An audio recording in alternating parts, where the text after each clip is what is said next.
নমস্কাৰ বন্ধু বান্ধৱীসকল, আপোনালোকক স্বাগতম জনাইছোঁ আমাৰ চেনেল আসাম জব এণ্ড কেৰিয়াৰলৈ। যদি আপোনালোকক ভিডিঅ'টো ভাল লাগে তেনেহ'লে আপোনালোকে লাইক এণ্ড ছাবস্ক্ৰাইব কৰি আমাক উৎসাহিত কৰিব নাপাহৰিব। তেনেহ'লে বলক বন্ধুসকল, আজিৰ এই ভিডিঅ'টো আমি আৰম্ভ কৰোঁ। বন্ধুসকল, এই মুহূৰ্তত বতৰক লৈ আহি পৰিছে বহুতে বেছি গুৰুত্বপূৰ্ণ খবৰ, কিয়নো অহা ৩-৪ দিন ধৰি গুৱাহাটীত হ'ব প্ৰচুৰ বৰষুণ। কেন্দ্ৰীয় বতৰ বিজ্ঞান বিভাগে দিছে আগজাননী। বৰষুণৰ লগতে ধুমুহা গাজনিৰো সম্ভাৱনা আছে। গুৱাহাটীবাসীক সতৰ্ক হৈ থাকিবলৈ আহ্বান ASDMৰ। যিকোনো সময়তে বতৰে ল'ব পাৰে পুনৰ কাল ৰূপ।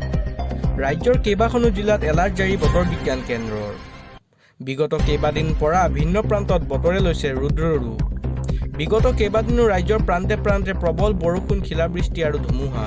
আজি পৰৱৰ্তীটো গুৰুত্বপূৰ্ণ খবৰ হৈছে বন্ধুসকল, উত্তপ্ত ইৰাণ সীমান্ত। ভাৰত অভিমুখী তেলৰ জাহাজ জব্দ ইৰাণৰ। কিমান ভাৰতীয় নাবিক বন্দী, আৰু এই সন্দৰ্ভত সবিশেষ তথ্য চাওঁ আহক ফুল স্ক্ৰীনৰ জৰিয়তে।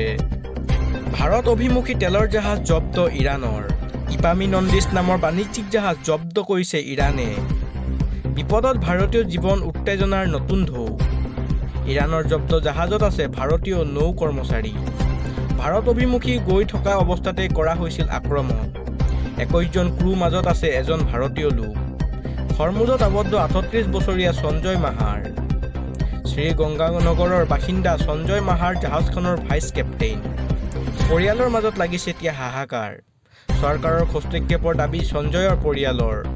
ইৰাণ ভাৰত কূটনৈতিক পৰিস্থিতিক লৈ নতুন চিন্তা। IRGCয়ে হৰমুজ প্ৰণালীত 2খন বিদেশী মালবাহী জাহাজ জব্দ কৰে। ইয়াৰ ভিতৰত ভাৰতলৈ আহি আছিল। 22 এপ্ৰিলত 2খন কণ্টেইনাৰ কঢ়িওৱা জাহাজ জব্দ কৰে IRGCয়ে। ইয়াৰ ভিতৰত লাইবেৰিয়াৰ পতাকা থকা ইপানুডুছ নামৰ জাহাজখন গুজৰাটৰ মুদ্ৰা বন্দৰলৈ আহি আছিল। জাহাজ 2খন হৰমুজ প্ৰণালী পাৰ হ'বলৈ চেষ্টা কৰাৰ সময়তে ইৰাণৰ উপকূলৰ দিশে লৈ যোৱা হয়। ইৰাণৰ মতে জাহাজ 2খনে নিয়ম উলংঘা কৰিছিল। আনহাতে এই কাৰ্যক আমেৰিকাই কৰা ইৰাণ জাহাজ জব্দ কৰাৰ প্ৰত্যুত্তৰ বুলি ধাৰণা কৰা হৈছে। জব্দ কৰা জাহাজখনত প্ৰায় 22গৰাকী ভাৰতীয় নাবিক আবদ্ধ হৈ থকা বুলি জানিব পৰা গৈছে। এই ঘটনাক কেন্দ্ৰ কৰি বৰ্তমান সাগৰীয় অঞ্চলত তীব্ৰ উত্তেজনাৰ সৃষ্টি হৈছে। আমেৰিকাৰ নেভি ডিষ্ট্ৰয়াৰ আৰু মেৰিন বাহিনীয়ে জব্দ কৰে 3খনকৈ জাহাজ। যোৱা এসপ্তাহৰ ভিতৰত ইৰাণৰ সৈতে জড়িত 3খন বাণিজ্যিক জাহাজ জব্দ কৰিছে আমেৰিকাই। প্ৰথম জাহাজ হ'লগৈ M/V টুস্কা। বাৰে বাৰে দিয়া সতৰ্কবাণী আওকাণ কৰাৰ পিছত মাৰ্কিন সেনাৰ আক্ৰমণ। ইঞ্জিন ৰুমলৈ গুলীচালনা কৰি হেলিকপ্টাৰেৰে মেৰিন নমাই জাহাজখন দখল কৰে। মাৰ্কিন জেনেৰেল ডেন কোইনৰ মতে 3খন জাহাজৰ নবিকসকল বৰ্তমান আমেৰিকাৰ জিম্মাত আছে। ভাৰতীয় মহাসাগৰ আৰু বেংগল মহাসাগৰৰ পৰা MT টিফানিও জব্দ আমেৰিকাৰ। MT মেজেষ্টিক X নামৰ আন 2খন খাৰুৱা তেল পৰিবাহী টেংকাৰো আমেৰিকাই জব্দ কৰিছে। শেহতীয়া খবৰ অনুসৰি এই পৰিস্থিতিত কোনো ভাৰতীয় নাগৰিক আঘাতপ্ৰাপ্ত হোৱা নাই। ভাৰত চৰকাৰে দিছে পৰিস্থিতি নিৰীক্ষণ কৰাৰ আশ্বাস। সমুদ্ৰত সংগ্ৰাম। আমেৰিকাৰ নৌ অৱৰোধত বন্দী বাণিজ্যিক জাহাজ।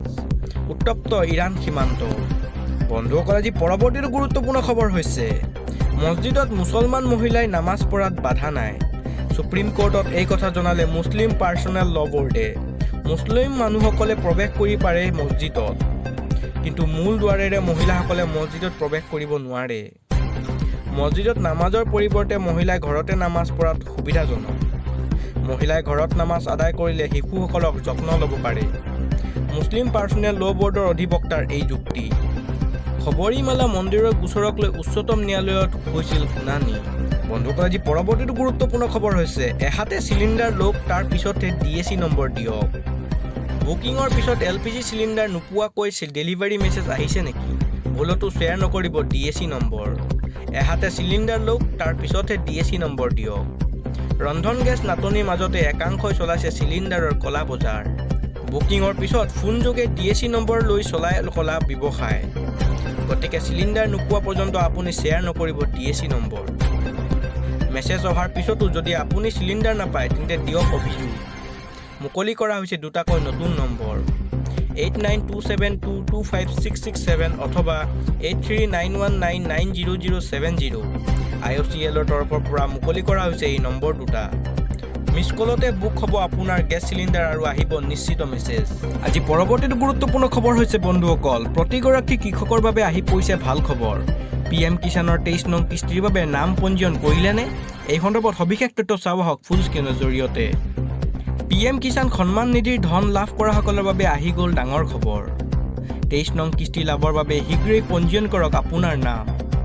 অন্যথা বঞ্চিত হ'ব পাৰে 23 নং কিস্তি লাভৰ পৰা। পঞ্জীয়ন নকৰা কৃষকে নাপাব পাৰে 23 নং কিস্তিৰ ধন। পঞ্জীয়ন কৰাৰ পিছত ঘৰতে আপোনাৰ আবেদনৰ স্থিতি পৰীক্ষা কৰক। কিদৰে কৰিব পৰীক্ষা? প্ৰথমে PM কিষাণৰ অফিচিয়েল ৱেবছাইট pmkishan.gov.in লৈ যাওক। হোম পেজ থকা ফাৰ্মাৰ্ছ কৰ্ণাৰত যাওক। ইয়াৰ পিছতে status of self registered farmer CSE farmer বুটামটোত ক্লিক কৰক। নতুনকৈ খোল খোৱা ফৰ্মখনত আপোনাৰ 12 অংকৰ আধাৰ নম্বৰ লিখক। কাষত দিয়া কেপচা কোডটো শুদ্ধকৈ সন্নিৱিষ্ট কৰক।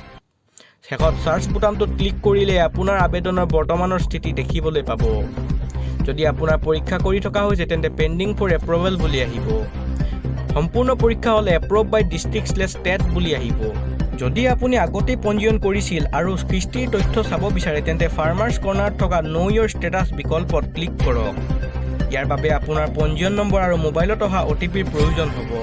আজি পৰৱৰ্তীটো গুৰুত্বপূৰ্ণ খবৰ হৈছে বন্ধুসকল, নাকচ হ'ল কংগ্ৰেছ নেতা পৱন খেৰাৰ জামিন আবেদন। গুৱাহাটী উচ্চ ন্যায়ালয়ে নাকচ কৰিলে পৱন খেৰাৰ অগ্ৰিম জামিন। ন্যায়াধীশ পাৰ্থজ্যোতি শইকীয়াৰ বিচাৰপীঠে দিলে এই ৰায়দান। মুখ্যমন্ত্ৰীৰ পত্নী ৰিণিকী ভূঞাৰ বিৰুদ্ধে পৱন খেৰাই আনিছিল মিছা অভিযোগ। ইয়াকে লৈ খেৰাৰ বিৰুদ্ধে ক্ৰাইম ব্ৰাঞ্চত গোচৰ ৰুজু কৰিছিল ভূঞাই। সেই গোচৰটো জামিন বিচাৰি উচ্চ ন্যায়ালয়ৰ কাষ চাপিছিল পৱন খেৰাই।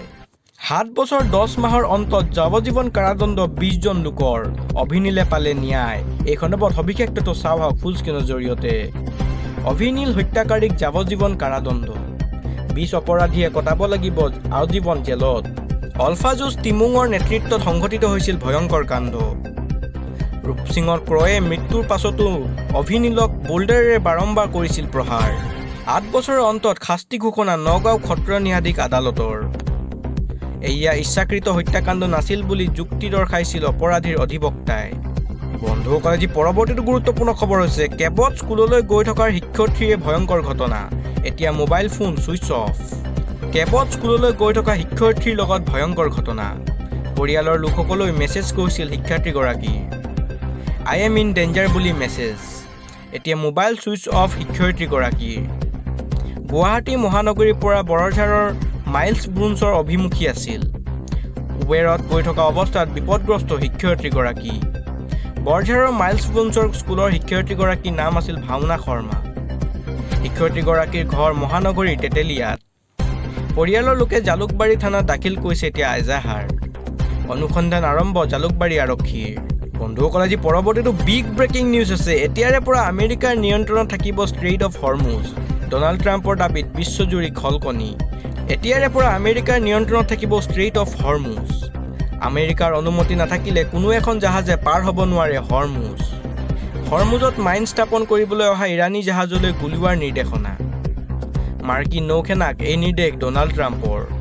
159খন জাহাজলৈ আমেৰিকাই জাৰি কৰিছে এতিয়া ডেথ ৱাৰেণ্ট। হৰমুজত বাৰুদৰ সুৰংগৰ ব্যৱস্থা থকা জাহাজৰ ক্ষেত্ৰত কঠোৰ নিৰ্দেশ। দেখা মাত্ৰতে তেনে জাহাজক গুলীওৱাৰ নিৰ্দেশ ডনাল্ড ট্ৰাম্পৰ। ষ্ট্ৰেইট অফ হৰমুজক লৈ ডনাল্ড ট্ৰাম্পৰ ডাঙৰ ঘোষণা। ভিডিঅ'টো চাই ভাল লাগিল যদি আপোনালোকে লাইক আৰু ছাবস্ক্ৰাইব কৰিবলৈ নাপাহৰিব। ধন্যবাদ।